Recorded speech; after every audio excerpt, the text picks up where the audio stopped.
E aí, seus trouxas, tudo bem? Meu nome é Emerson Silva e esse é o podcast para você deixar de ser trouxa. E como a gente faz isso? Lendo todos os livros de Harry Potter e ouvindo esse podcast, onde eu vou comentar cada um dos capítulos de cada um dos livros. Lembrando sempre que você pode fazer na ordem que você quiser. Hoje vamos comentar o capítulo 13 de O Cálice de Fogo, Olho Tonto Moody. E eu acho que, enfim, a gente vai ver um pouquinho mais sobre esse personagem que eu já achei bem diferentão e tem muita história sobre esse cara, hein? Porque o cara que tem um monte de cicatriz e um olho que se mexe sozinho, esse cara tem muita história pra contar, com certeza. Então, sem enrolação, vamos para o capítulo de hoje.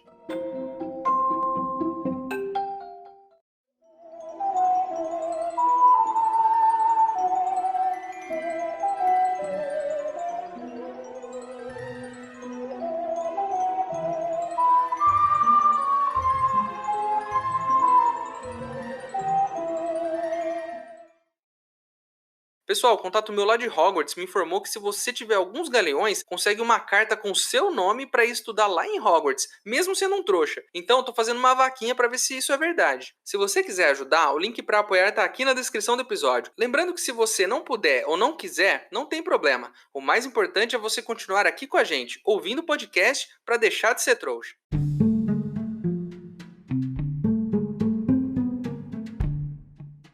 Voltamos às aulas. Eba, engraçado, né? Quando a gente fala em aulas, a gente não fica muito animado assim, não. Mas quando a gente fala em aulas em Hogwarts, a gente fica muito animado. Olha só como uma coisa é diferente. No mundo bruxo, até ir pra escola é legal, né? Diferente do mundo real em que a gente, não sei, pelo menos eu não era tão fã assim de ir pra escola. Apesar de tirar ótimas notas, viu? Era bem inteligente.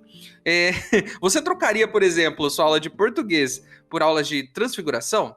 Eu trocaria, nem pensaria duas vezes. Além disso, né, nesse começo de capítulo aqui, eles estão se preparando para voltar às aulas, e lá no cantinho, no café da manhã, tá o Fred e o Jorge falando sobre formas de se passar por mais velho, para entrar no torneio Tribruxo, que só aceita alunos com mais de 17 anos. E aí, foi que eu pensei em uma coisa, baseado no ano passado. O Vira-Tempo, vocês lembram do Vira-Tempo? E se eles esperarem chegar até os 17 anos, esperam ali 3, 4 meses, que eles vão fazer 17 anos. Aí quando eles fizerem 17 anos, eles voltam no tempo, no dia da seleção do torneio, e colocam seus nomes para validação.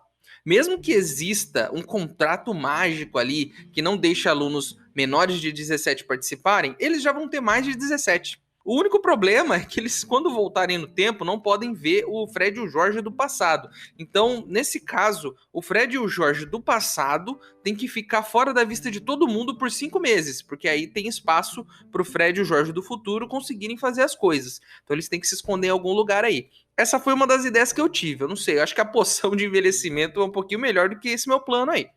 Enfim, vamos para as aulas. Eu também estou ansioso para as aulas. E a primeira aula do dia é de herbologia com a professora Sprout. Para quem não sabe, a professora Sprout é a diretora da Lufa-Lufa.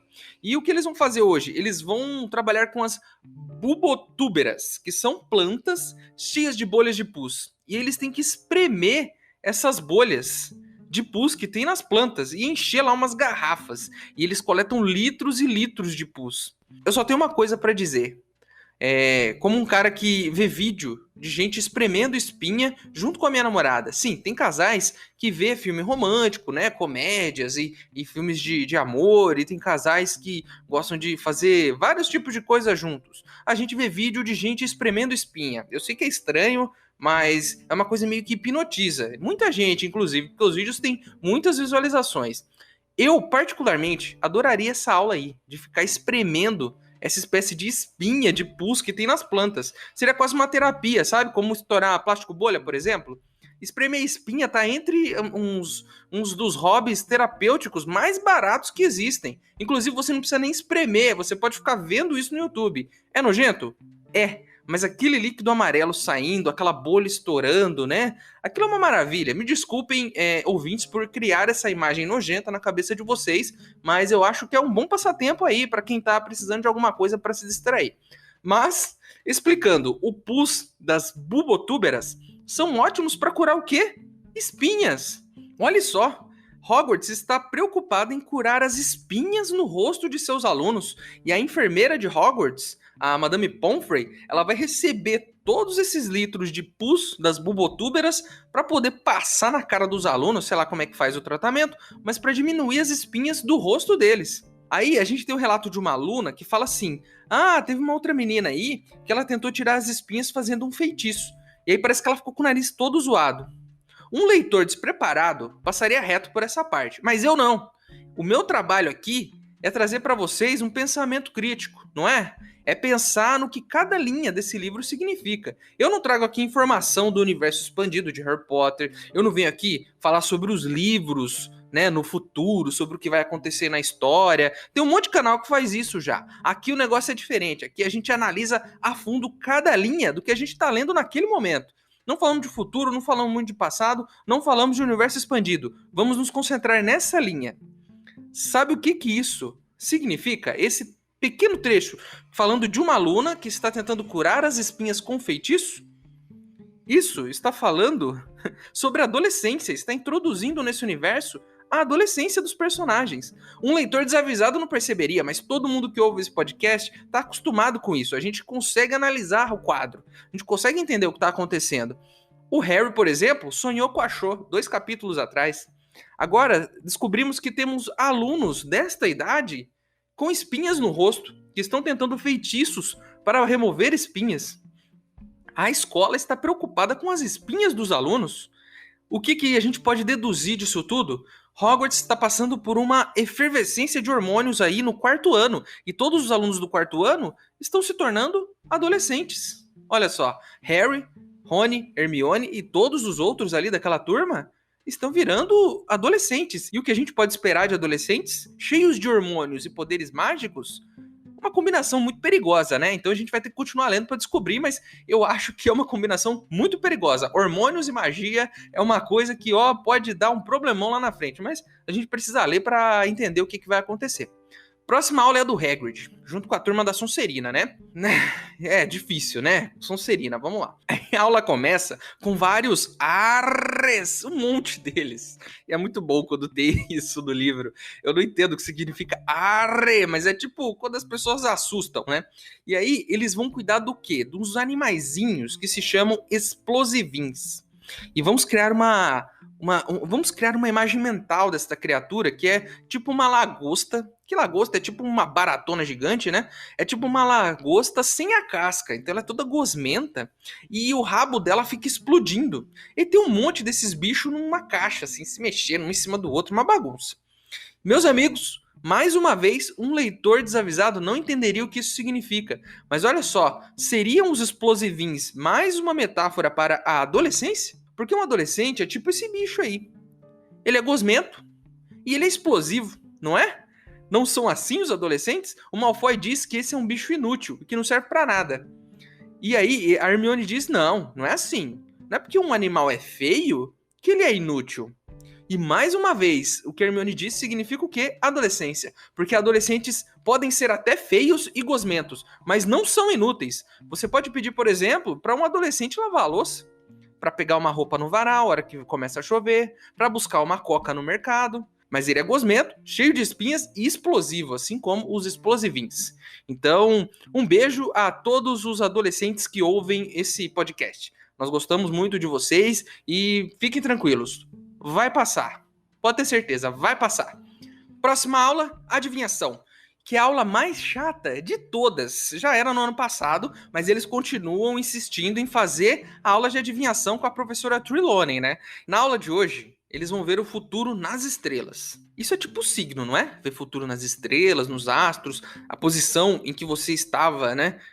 A posição dos astros do dia que você nasceu. Eles estão fazendo isso, eles estão desenhando um mapa astral, né? Se eu não me engano, que é um mapa de onde estavam os planetas no dia em que eles nasceram. E a professora diz que o Harry nasceu sob a influência de Saturno. E que isso não é muito bom. Inclusive, vamos a uma informação importante aqui, porque nesse podcast você tem detalhes importantes. Você não tem curiosidades, você não tem informações sobre o mundo bruxo. Nesse podcast a gente fala sobre o que realmente é importante. E o que é importante pra gente? O signo do Harry. Vamos aqui dar uma lida, olha só. Eu até fiz a minha pesquisa antes de começar esse programa. Harry Potter nasceu no dia 31/7/1980. Sendo assim, ele é do signo de Leão. Eu adorei que o site não coloca mais nada, só fala o signo dele mesmo. Eu tive que ir em outro site ver o que significa o signo de leão, né? O signo de leão, o leonino, ele é o centro das atenções. E todos que estão na sua presença se sentem especiais, mas dão muita atenção para ele. Todo mundo fica olhando para ele, sabe, maravilhado. Se isso não é o menino Harry, eu não sei o que é. Mas já deixando bem claro aqui que, como todo bom virginiano, eu não acredito em signos.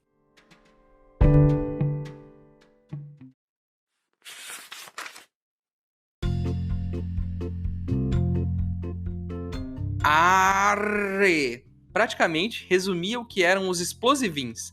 Na opinião de Harry, pareciam lagostas sem casca, deformadas, terrivelmente pálidas e de aspecto pegajoso, as pernas saindo dos lugares mais estranhos e sem cabeça visível. Haviam 100 deles em cada caixote, cada um com uns 15 centímetros de comprimento, rastejando uns sobre os outros, batendo às cegas contra as paredes das caixas. Desprendiam um cheiro forte de peixe podre. De vez em quando, soltavam faíscas da cauda e, com um leve pum, se deslocavam alguns centímetros para frente. Acabaram de sair da casca, informou Hagrid orgulhoso. Por isso, vocês vão poder criar os bichinhos pessoalmente. Achei que podíamos fazer uma pesquisa sobre eles.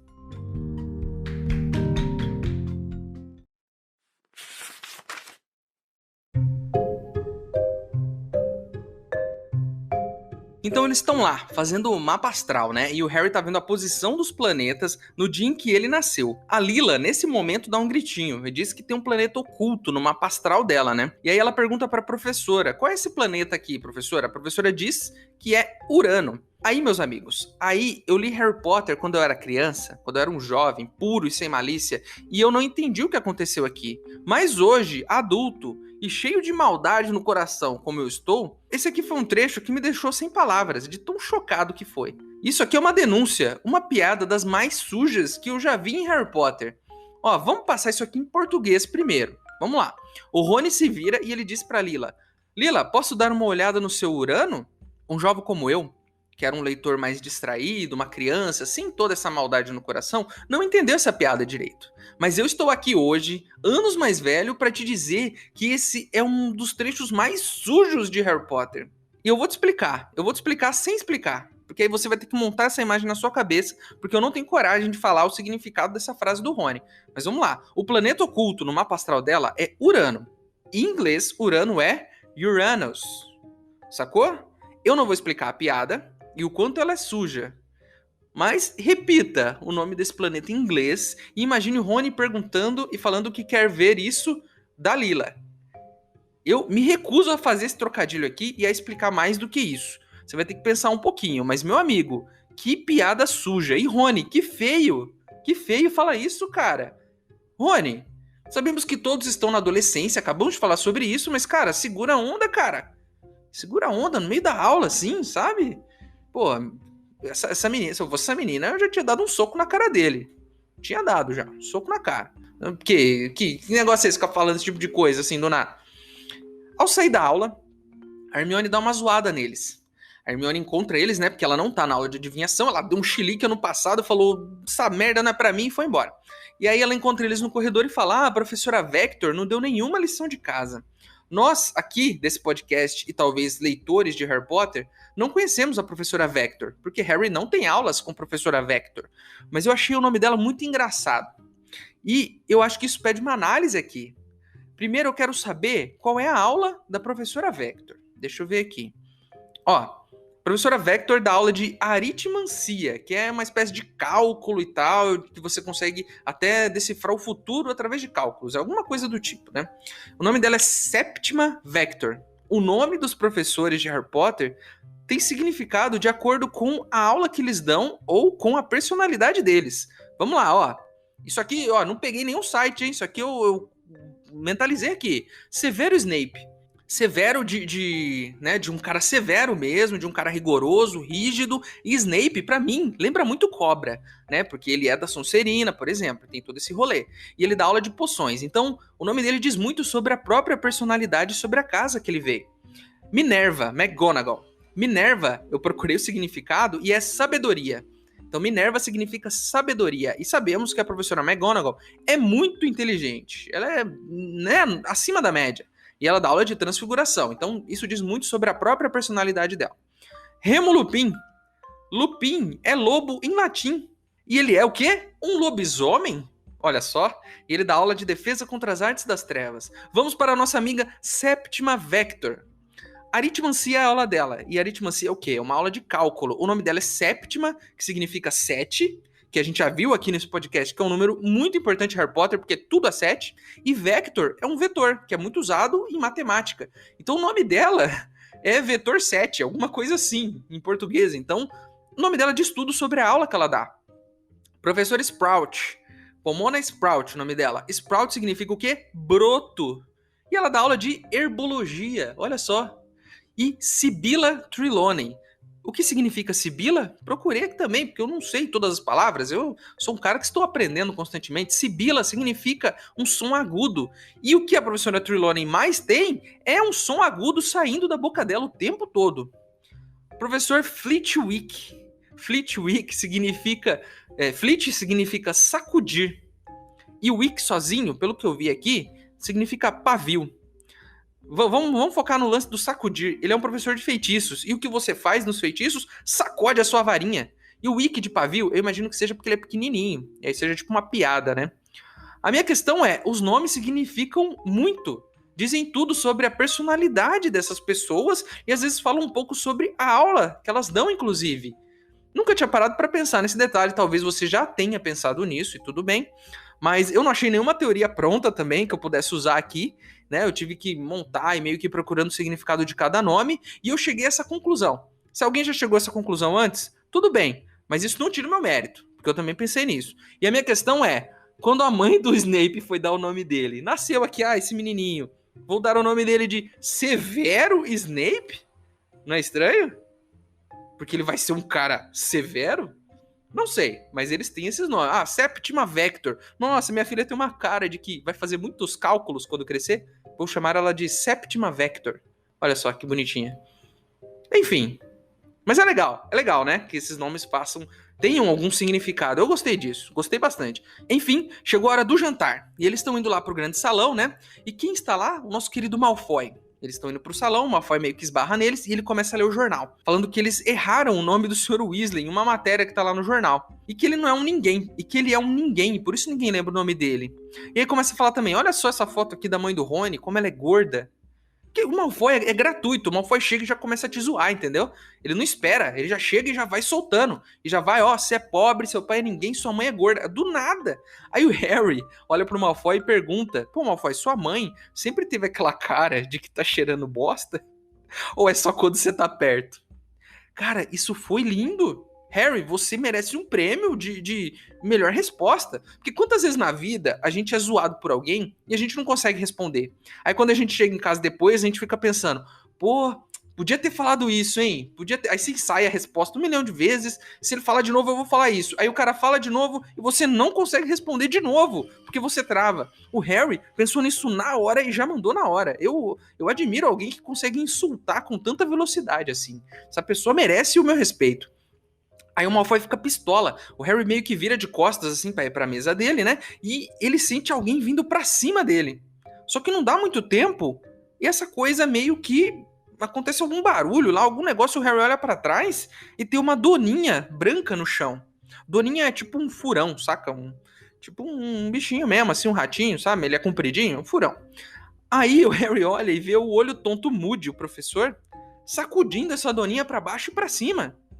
Uma loucura, assim, meio que... Aquilo é o Malfoy, aquela doninha é o Malfoy, e ele está castigando o Malfoy, transformando ele em uma doninha. Dando um castigo no menino. A professora Minerva até aparece e fala, isso aqui é um aluno? Você está castigando o aluno? Nós não usamos transformação para castigar alunos, a gente dá detenção para eles. Né? Porque Hogwarts... ela dá detenções ao invés de castigar os alunos assim. Ela manda o aluno, por exemplo, pra Floresta Proibida, né? No meio da noite, um aluno do primeiro ano. É muito mais seguro do que transformar ele em uma doninha, por exemplo, não é? Aí a professora Minerva acaba com a festa, transforma o Draco numa coisa muito pior que uma doninha, que é ele mesmo, que é muito pior, podia ser uma doninha pra sempre, mas ele volta a ser Draco Malfoy. Aí o Draco levanta e fala alguma coisa do tipo, vou chamar o meu pai. É mais ou menos o que dá pra entender. E aí o Olho Tonto fala, chama ele, eu quero muito conversar com seu pai. Eu me lembro dele de antigamente. Eu vou estar esperando ele. Eu gostei da resposta, achei, né? Uma boa resposta. E eu estou começando a gostar desse cara, porque ele enfrentou o Malfoy e já falou, chama lá seu pai, não tenho medo dele não. Eu conheço ele já do passado. E o que isso quer dizer? Quer dizer que ele, Olho Tonto, como caçador de bruxos das trevas, já teve algum contato com o pai de Draco. E a gente já tem essa teoria aqui. O pai de Draco era um seguidor de Voldemort. E não foi dito aqui, né, até agora. Eu acho que não. Mas, o pai de Draco, na minha opinião, e talvez tenha algum trecho do livro, eu já esqueci, mas ele era um seguidor de Voldemort. E Olho Tonto falou, chama ele aqui, a gente vai conversar, a gente vai trocar uma ideia, relembrar os velhos tempos. Eu não sei, tô gostando desse cara, desse Olho Tonto. Achei ele um cara que enfrentou a situação. E não que eu aprove esse tipo de castigo com um aluno. Mas era o Malfoy, né, gente? Então, acho que a gente pode deixar passar, né? Acho que às vezes esse tipo de castigo, assim, transformar ele numa doninha e tal, não é só melhor pro Malfoy, para que ele aprenda, mas é melhor para todo mundo que ficou ali por alguns segundos sem ter que ouvir a voz dele. E para mim isso é um excelente castigo quando falamos de Draco Malfoy.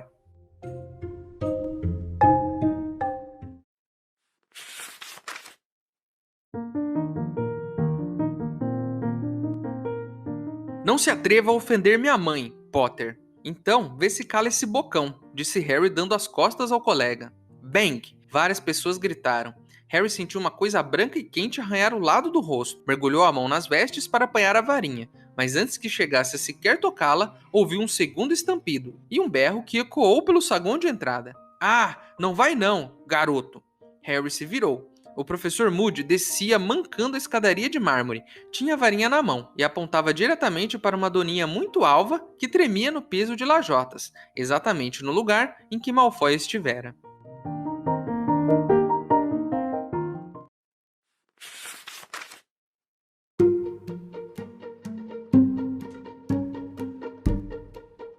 Então é isso, meus queridos. Terminamos mais um episódio de Harry Potter e o Cálice de Fogo. A capa do episódio de hoje é a capa da edição chinesa. Eu não sei o nome do autor, inclusive se alguém souber ou conseguir descobrir o nome do autor da capa chinesa, me manda aqui porque eu não achei. Mas é uma capa muito bonita. Se você tiver algo para acrescentar, algo para nos dizer, o nosso e-mail é e-maildostrouxas@gmail.com. Ele tá aqui na descrição do episódio. Manda o seu e-mail para mim, que se eu gostar, eu vou ler ele aqui. Agora você pode virar um apoiador do podcast, o link tá aqui na descrição do episódio. Mas se você não puder ou não quiser, não tem problema. O mais importante é você continuar aqui com a gente, ouvindo cada um dos episódios, para deixar de ser um trouxa. Para quem quiser me seguir nas redes sociais e ver o que eu ando fazendo por lá, o meu usuário do TikTok e do Instagram estão aqui na descrição do episódio também. E falando nisso, recebi uma mensagem no Instagram. Vamos lá, vou abrir aqui. O Lauro Bittencourt, que é um cara que eu troco muita ideia com ele no Instagram, ele me ajudou a corrigir a minha pronúncia sobre a escola de Beauxbatons. Segundo ele, o correto é Beauxbatons. E B, que é Beaux, significa belo, e bateau significa bastões. Nesse caso, o nome da escola é Belas Varinhas. Obrigado, Lauro. Vou tentar me lembrar no próximo episódio, hein? Não garanto nada. Pode ser que eu fale tudo errado de novo, certo? Estamos todos entendidos? Vou tentar me lembrar disso. Então é isso, espero vocês no próximo episódio. Meu nome é Emerson Silva e esse é o podcast para você deixar de ser trouxa. Tchau!